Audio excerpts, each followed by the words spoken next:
Now, there are a lot of politicians and even a lot of people in the media who want you to be deathly afraid from the moment you wake up to the moment you, sweating, shivering, scared for your life, get under your covers again that night. But I got some good news for you. Things aren't so bad, and when it comes to people who might want to take away your life, we're actually living in a great time in America. Take a look at this chart. This is put together by the FBI Uniform Crime Reports data. It's just a visualization of it. And there you're looking at historic trends in murder rates in the U.S. And look at that.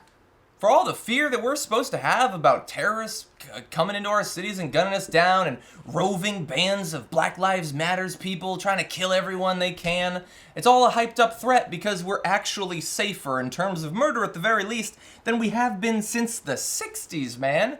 And that was supposed to be this crazy lawless time. We're as safe as they were. And by the way, it's not just that. We have half as much violent crime as we did 25 years ago. And it's not just murder. We're talking about robberies, burglaries, muggings, rape, all those sorts of... Man, they're assaults. All of them are down at near historic lows.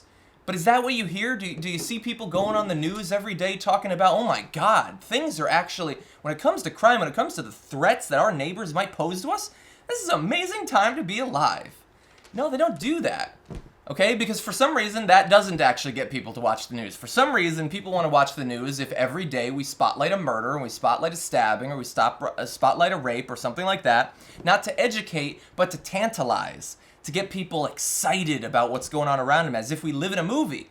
But thankfully, if we live in a movie, it's a relatively low body count movie. And so this should be good news, and politicians should be talking about this, but they're not. So I'm going to take their place, and we're going to speculate a little bit about why this might be. Why is it that we have so much less violent crime in terms of rapes, murders, assaults, burglaries, those sorts of things? Aside from a few small increases in some cities, which is not a trend and is still not as high as it was even in the 90s, this is overall.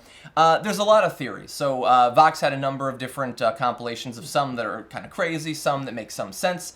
The ones that make some sense to me, there are more police than there were back in the 60s, even than there were in the 90s. So that we got a lot more police on the streets in the 90s. That might be a part of it. I don't think much of a part of it, but it is a part of it at the very least.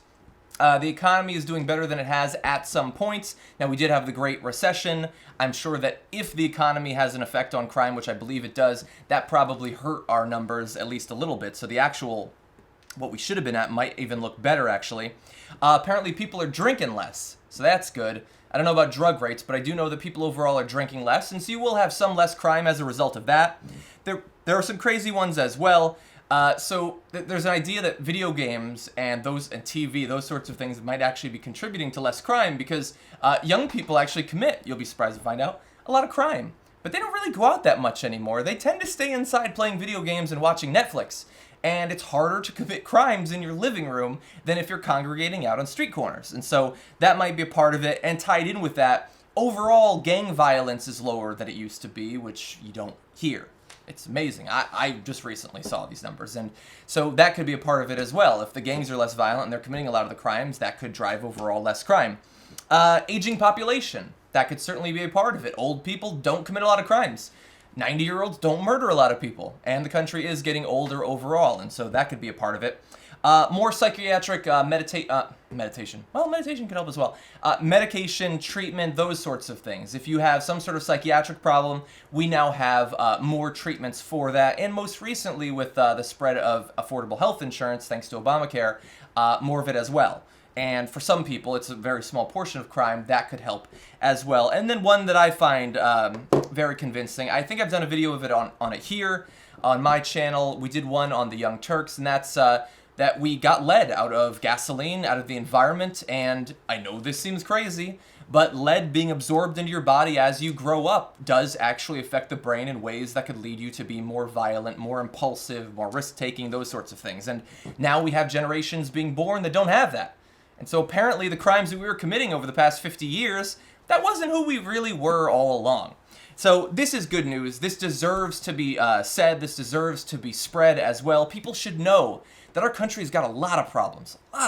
And outside of our borders, the world is riddled with problems. Our economy is not as strong as it should be. College debt is a massive problem. We've got our problems.